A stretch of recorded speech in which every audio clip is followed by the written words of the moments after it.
সম্মানিত দর্শক, আসসালামু আলাইকুম। সিলেট যেখানে আপনার একটা রেস্টুরেন্ট 8 জন যুগলকে যারা জোর কইরা বিয়ে করায় দিচ্ছেন, তারপরে ক্ষুব্ধ জনতা নাকি ওই হোটেল জ্বালায় দিছে। তবে কারা করছে এটা কিন্তু মানে জোর করে যে বিয়ে করাইছে এটা কারা করছে এটা কিন্তু মোটামুটি সোশ্যাল মিডিয়াতে ভাইরাল এবং সবাই জানে কাদের নেতৃত্বে এই কাজটা হয়েছে। কিন্তু তাদেরকে এখন পর্যন্ত কেন গ্রেপ্তার করা হচ্ছে না? আজকে যদি এই জায়গায় কোনো মোল্লারা যায় এই কাজটা করতো, মোল্লাদের মাধ্যমে যদি আজকে এই ঘটনা হইতো সিলেটের মতো জায়গায় বা একটা রিসোর্টে গিয়া মোল্লারা যদি আজকে দইরা এইভাবে বিয়ে পড়াই দিত বা আপনার এই অসামাজিক কাজ করার জন্য মোল্লারা যদি যায় ওই হোটেলে আগুন দিত, তাইলে বাংলাদেশে কি হইতো, কোন পরিমাণ মানে আন্দোলন তৈরি হইতো আপনি কল্পনাও করতে পারেন। আর বাম্বু সুশীল যারা আছে তারা কি পরিমাণ মানে আপনার চুলকানি শুরু করতো, চুলকাইতে চুলকাইতে গোয়ার চামড়া শুদ্ধা উঠাইয়া লাগতো, ঠিক আছে। তারপরে চুলকানি তাদের থামতো না।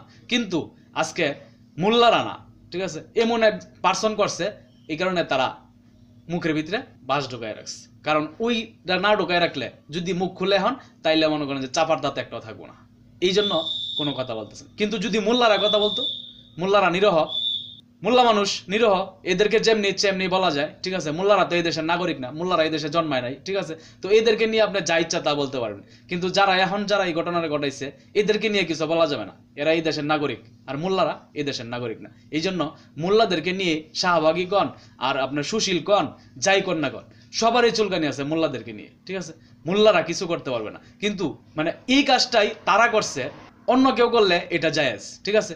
কোনো একটা শাহবাগে কন বা কোনো জায়গায় কন, কোনো একটা বড় ধরনের কোনো একটা মানববন্ধন দেখছেন, কোনো একটা আন্দোলন দেখছেন যে কেন তাদেরকে গ্রেপ্তার করা হইতেছে না বা কেন তাদেরকে গ্রেপ্তার করলো না, কেন তাদেরকে জোর করে এইভাবে মানে আপনার বিয়ে পড়াইলো, ঠিক আছে।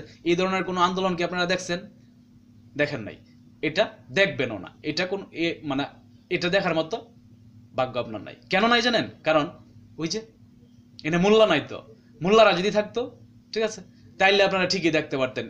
প্রত্যেকটা মিডিয়া, আজকে যে মিডিয়াগুলো দেখতেছেন না, যেগুলো চুপ, ঠিক আছে, প্রত্যেকটা মিডিয়া সিরিয়াল ধরে আপনার নিউজ করতো। একজনে মনে 50টা 60টা আপনার টপিক তৈরি করতো, নিউজ কভার করতো, ভিডিও বানাইতো।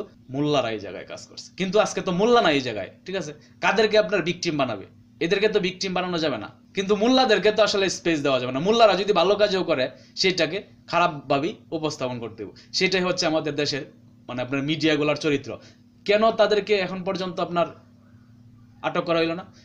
গোলাম মাওলা রনি, উনি দেখলাম একটা স্ট্যাটাস দিছে, স্ট্যাটাসটা আমার কাছে খুব ভালো লাগছে। সিলেটের যা ঘটলো তা পুরো রাষ্ট্রের ব্যবস্থাকে চ্যালেঞ্জের মুখে ফেলে দিয়েছে।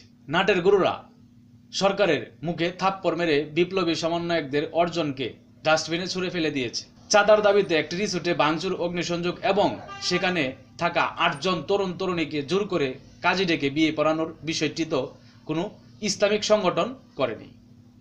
যারা করেছে তাদের রাজনৈতিক পরিচয় জানার পরও দেশের বিদেশে ছিছির রব পড়ে গেছে। রাষ্ট্র কেন এখন পর্যন্ত অভিযুক্তদের গ্রেপ্তার করছে না? উচ্চ আদালত কেন এখন পর্যন্ত সুমোটো রুল দিচ্ছে না? এবং বিপ্লবী সমন্বয়করা কেন এখন পর্যন্ত বলছে না তারা আমাদের মাতার, তা আমার মাথায় ঢুকছে না। তো আসলে এখানে কারোরই বলার সময় নেই, রাষ্ট্রেরও বলার প্রয়োজন নাই, সমন্বয়ক বলেন তাদেরও বলার প্রয়োজন নাই, ঠিক আছে। মানে কেউ বলবে না এই জায়গায়, এটাই স্বাভাবিক, এটা বলার প্রয়োজন নাই, ঠিক আছে। এখানে কেউ বলবে না। কিন্তু আজকে যদি ভুলবশতেও যদি এখানে একজন দাড়িওয়ালা টুপিওয়ালা ব্যক্তিরা দেখা যাইতো, ঠিক আছে, এই জায়গায় যদি থাকতো, তাইলে ঠিকই আপনার বলার মতো লোকের অভাব হইতো না, ঠিক আছে। দেখতেন যে সব মানে আপনার রাষ্ট্র থেকে দৈরা প্রশাসন যাই বলেন না কেন আর সমন্বয়ক যাই বলেন না কেন সবাই জাপায়া পড়তো, ঠিক আছে। এর বিচার করতে হবে, 24 ঘন্টার আলটিমেটাম দিত, তাদেরকে গ্রেপ্তার করতে হবে, এই পরিণতি হইতো। কিন্তু এই জায়গায় এটা হবে না, কারণ তারা বিশেষ এক গোষ্ঠী, ঠিক আছে। এই জায়গায় কিছু বলা যাবে না। মোল্লা রইলে ঠিকই বলা যেত। তো যাই হোক, আশা করি আল্লাহ তাআলা এদেরকে হেদায়েত দান করবে, সেই কামনা ব্যক্ত করে আজকের মতো ভিডিওটা এখানেই শেষ করছি। ভালো থাকবেন সকলেই। আসসালামু আলাইকুম।